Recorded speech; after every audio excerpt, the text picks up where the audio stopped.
Depuis un an, la guerre fait des milliers, des dizaines de milliers de morts inutiles en Ukraine. La Russie est en train de gagner la guerre. Zelensky fait un appel désespéré aux Américains et le sort de l'Ukraine est maintenant entre les mains du Congrès américain.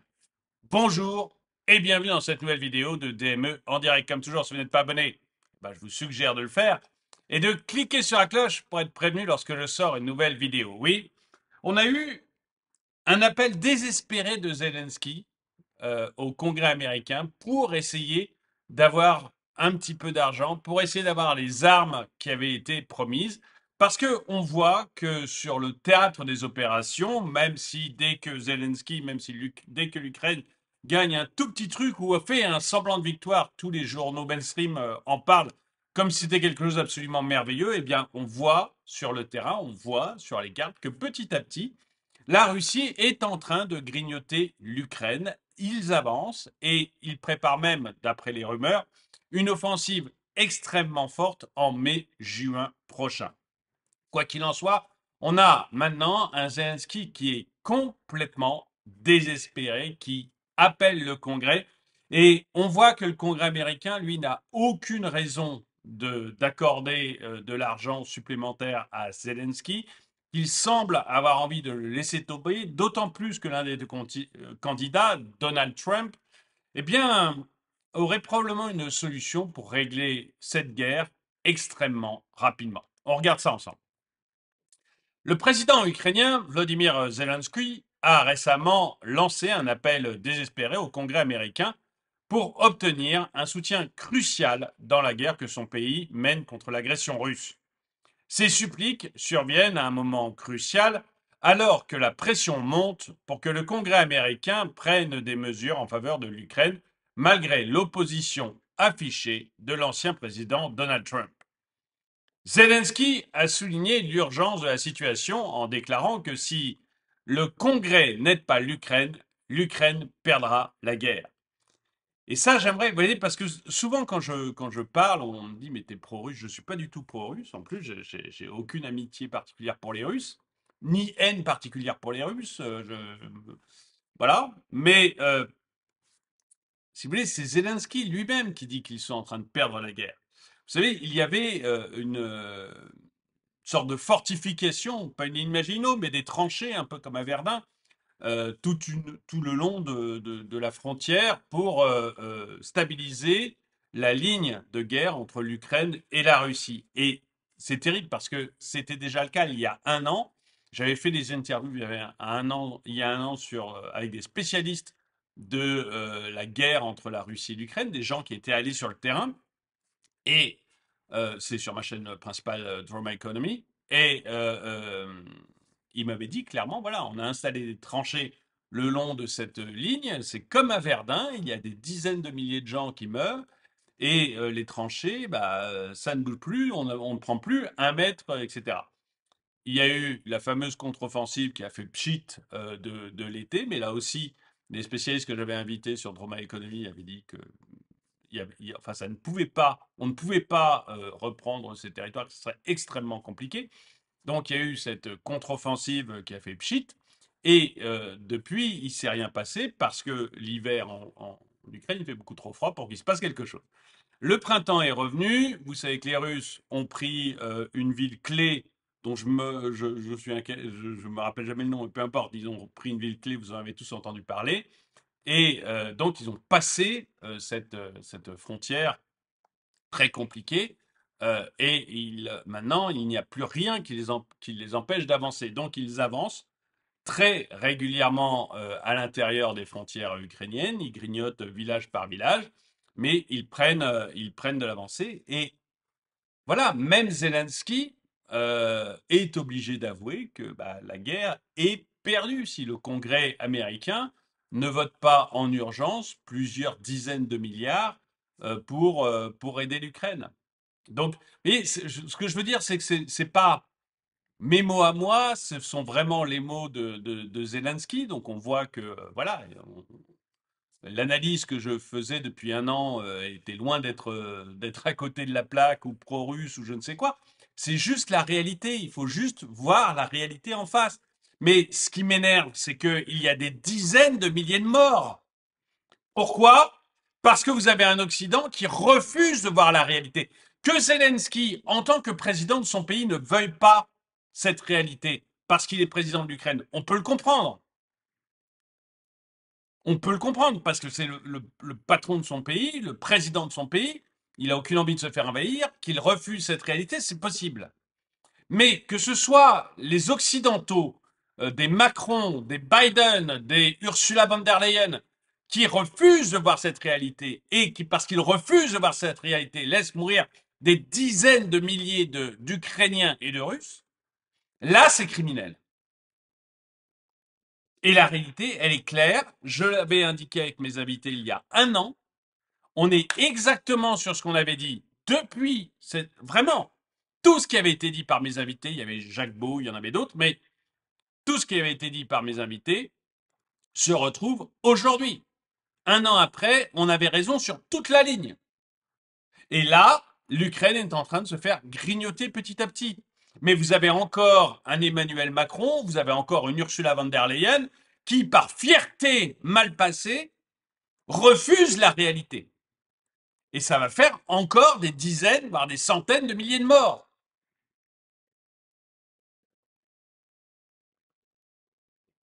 Donc, je ne sais pas ce qui va se passer avec le Congrès, ça m'étonnerait qu'il vote quoi que ce soit, on va voir ça. Mais là, même Zelensky est obligé d'admettre qu'ils sont en train de perdre la guerre.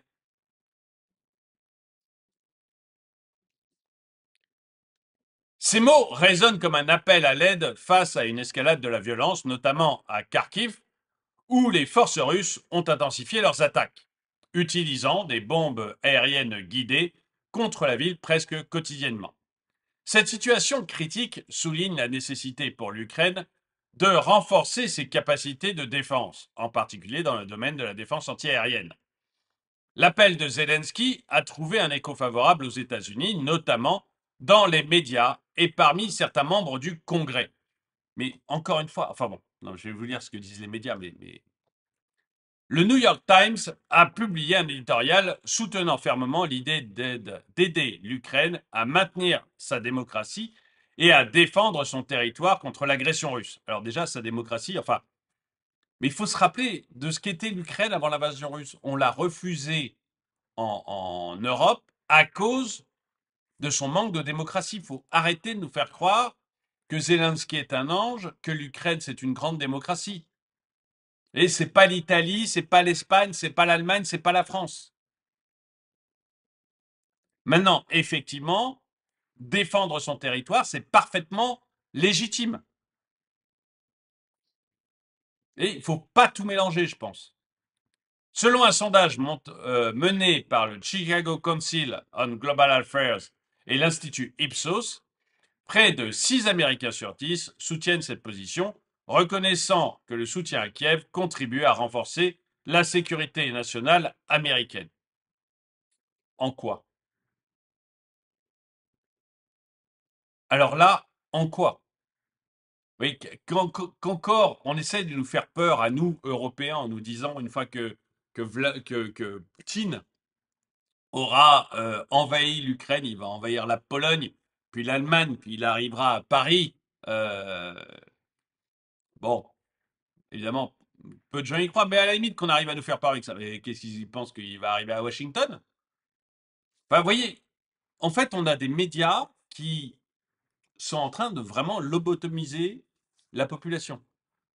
Pour les Américains, en dehors du fait de gagner énormément d'argent en vendant des armes, mais pour les Américains, il ne se passera absolument rien si l'Ukraine est envahie à 100%. Mais rien du tout. La sécurité des Américains, elle est pépère. Mais vous avez des médias, voilà, comme le New York Times, qui essayent de brainwasher les gens, quoi. Enfin, dites-moi hein, si vous pensez que Poutine va envahir la France et que l'étape suivante, ça sera Washington, dites-le moi. Hein.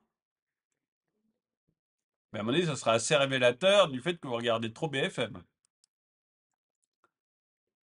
Cependant, malgré ce soutien populaire, la question de l'aide militaire à l'Ukraine reste controversée au sein du Congrès, en partie en raison de l'opposition de certains membres, notamment des républicains.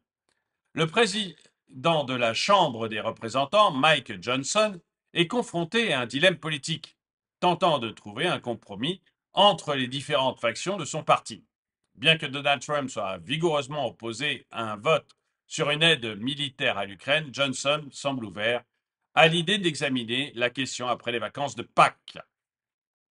On verra après les vacances de Pâques si le Congrès accepte de verser cette somme, mais à mon avis, c'est terminé, quoi. Le défi pour Johnson est de trouver un terrain d'entente qui puisse rassembler suffisamment de soutien pour faire avancer la législation. Des propositions telles que la division de l'aide entre l'Ukraine et Israël ou la conversion d'une partie de l'aide ukrainienne en prêt ont été avancées, mais suscitent des débats quant à leur efficacité et leur faisabilité. Le New York Times critique ces conditions comme étant peu judicieuses, appelant plutôt à un compromis raisonnable qui puisse contrer les éléments les plus extrêmes au sein du Congrès. Bon, on verra, tout ça c'est de la politique politicienne, mais ce qui m'intéresse c'est le côté Trump. Pendant ce temps, des révélations sur les possibles plans de Donald Trump concernant l'Ukraine suscitent également l'inquiétude. Des sources anonymes ont suggéré que Trump envisagerait de pousser l'Ukraine à céder la Crimée et la région du Donbass à la Russie dans le cadre d'un hypothétique accord de paix. Cette perspective a suscité des critiques, certains soulignant le danger de céder aux pressions russes et de compromettre la sécurité régionale.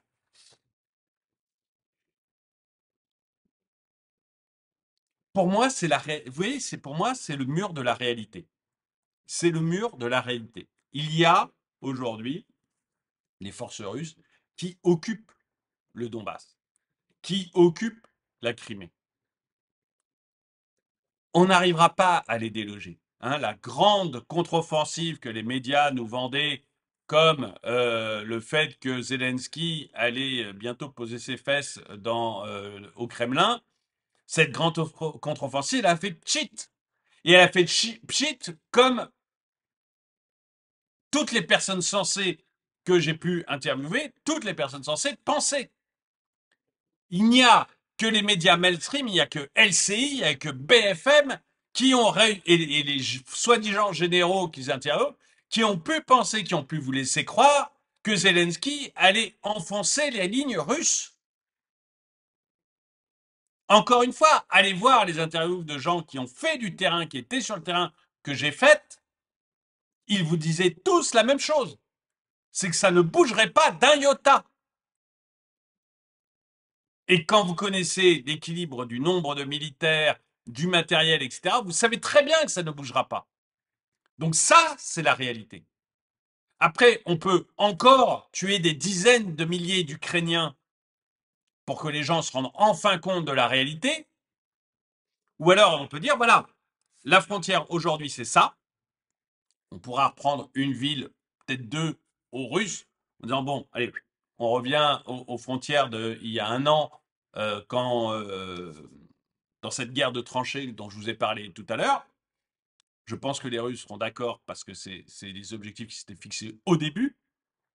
Donc, on revient à ces frontières-là. Par contre, tout le territoire occupé, il est russe. Mais ça ne me fait pas plus plaisir que de laisser l'Alsace-Moselle aux Allemands, si vous voulez. C'est pas, vous voyez, je le dis pas avec plaisir, avec délectation. Je le dis parce que à chaque fois, parce que la réalité est un mur dans lequel on se cogne. Et c'est pas la peine de rêver autre chose. C'est pas la peine d'espérer autre chose que la réalité.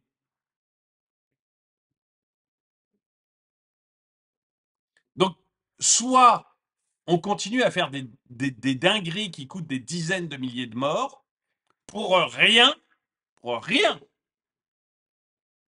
Soit on applique le plan de Trump, mais que j'appelle plan de Trump parce que dans l'article c'est le plan de Trump, mais C'est exactement ce que j'avais dit il y a un an.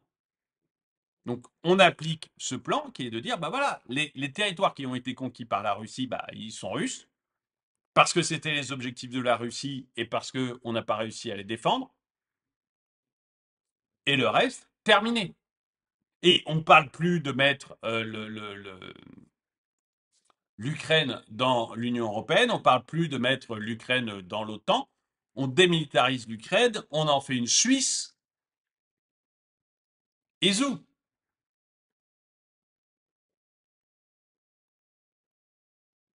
Parce que si on ne fait pas ça, eh ben on va avoir encore des dizaines de milliers de morts. En tout cas, c'est mon avis. Dites-moi si je me trompe, mais c'est mon avis. Et l'idée de Donald Trump pour donner ça, si vous voulez des choses encore plus concrètes, c'est simple, c'est qu'il stoppe toute aide à l'Ukraine. Et du coup, du jour au lendemain, l'Ukraine est obligée de négocier. Il n'y a pas le choix. Et après, il faut que l'Occident trouve un moyen de garantir la sécurité de l'Ukraine. Alors ça va être hyper compliqué, mais moi, je serais président ukrainien, je dirais, écoutez, je perds le Donbass, je perds la Crimée, donc je perds l'Alsace-Moselle, ok, ça me fait suer, mais j'accepte de perdre l'Alsace-Moselle. Mais quelle garantie j'ai que demain, les chars russes, enfin les chars allemands, ne seront pas à Paris, si je laisse l'Alsace-Moselle. Donc là, il faut trouver, mais ça c'est le jeu diplomatique pour le coup, c'est vraiment un jeu diplomatique, de trouver un moyen de garantir que demain, les chars russes ne seront pas à Kiev et de protéger donc ce qui reste de l'Ukraine. Mais il n'y a pas le choix, c'est-à-dire que si on ne fait pas ça, à mon avis, je peux me tromper, hein, je reconnais que c'est pas mon champ de prédilection, mais vous devez si moi je reconnais que c'est pas le champ dans lequel je suis meilleur, eh bien, il faut quand même reconnaître que vous reconnaissiez que depuis un an, ce que je dis se passe exactement comme je l'ai dit en Ukraine, que je ne me suis pas du tout trompé depuis un an sur l'Ukraine, contrairement aux généraux que vous avez pu voir sur LCI et sur BFM TV. Donc même si c'est pas mon champ d'expertise, je suis meilleur que les généraux de LCI et de BFM TV. Donc voilà.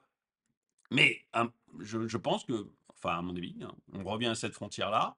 Le territoire conquis par les Russes, bah, il est russe et c'est pas la peine d'essayer de rêver parce que c'est comme ça, parce qu'on n'arrivera pas à leur reprendre. Parce que même si le Congrès américain verse des milliards à Zelensky, tout ce qu'il pourra faire, c'est défendre ce qui reste, mais il n'arrivera jamais à récupérer ce qu'il a perdu. Donc, faut arrêter ce genre de billevesée. On ne récupérera pas ce qu'on a perdu. Donc, c'est pas la peine. On stoppe, on discute, on refait la frontière et on trouve diplomatiquement une garantie que Poutine n'ira pas envahir ce qui reste de l'Ukraine. Ça, c'est le jeu diplomatique, c'est le jeu de la discussion entre la Russie, l'Ukraine et les États-Unis et puis l'Europe, entre guillemets. Et je vois pas d'autres, moi personnellement, je vois pas d'autres solutions. Mais dites-moi si vous avez une autre idée dans les commentaires, hein. Alors que le débat sur l'aide à l'Ukraine continue de diviser le Congrès et de susciter les préoccupations quant aux intentions de l'ancien président Trump, il est clair que l'avenir de l'Ukraine reste incertain. Je ne pense pas qu'il y ait d'autres solutions que celles que je vous ai données. Vous, dites-moi ce que vous en pensez. Ce que je vois, ce que je constate, c'est que ça y est, même Zelensky commence à dire qu'il perd la guerre, que la réalité s'installe enfin dans les esprits, qu'il n'y a que Macron qui nous dit encore régulièrement que Poutine est foutu. Macron, LCI et BFM, ce sont les seuls à nous dire encore que Poutine est foutu. Et que de temps en temps, on vous dit, ah mon Dieu, genre, je voyais encore ce matin, ah, on a détruit, l'Ukraine a réussi à détruire 12 drones russes dans la nuit. Ouais, ok.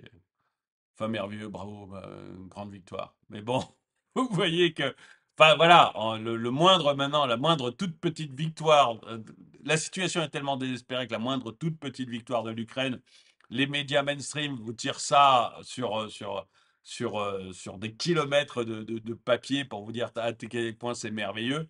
Mais si vous croyez qu'avec une douzaine de drones en moins, la Russie est foutue, bah, ma foi, c'est que vous regardez trop LCI. Bon, en tout cas, dites-moi ce que vous en pensez dans les commentaires. Merci d'avoir regardé cette vidéo. Mettez-lui un pouce vers le haut, commentez-la, partagez-la. Je suis désolé pour le micro, je vais en acheter un tout à l'heure. Mon ancien micro a explosé, donc j'enregistre avec ce que je peux. Mais je vais en acheter un tout à l'heure, comme ça, bientôt les vidéos seront de meilleure qualité. Merci d'avoir regardé cette vidéo. Et moi, je vous dis à très bientôt.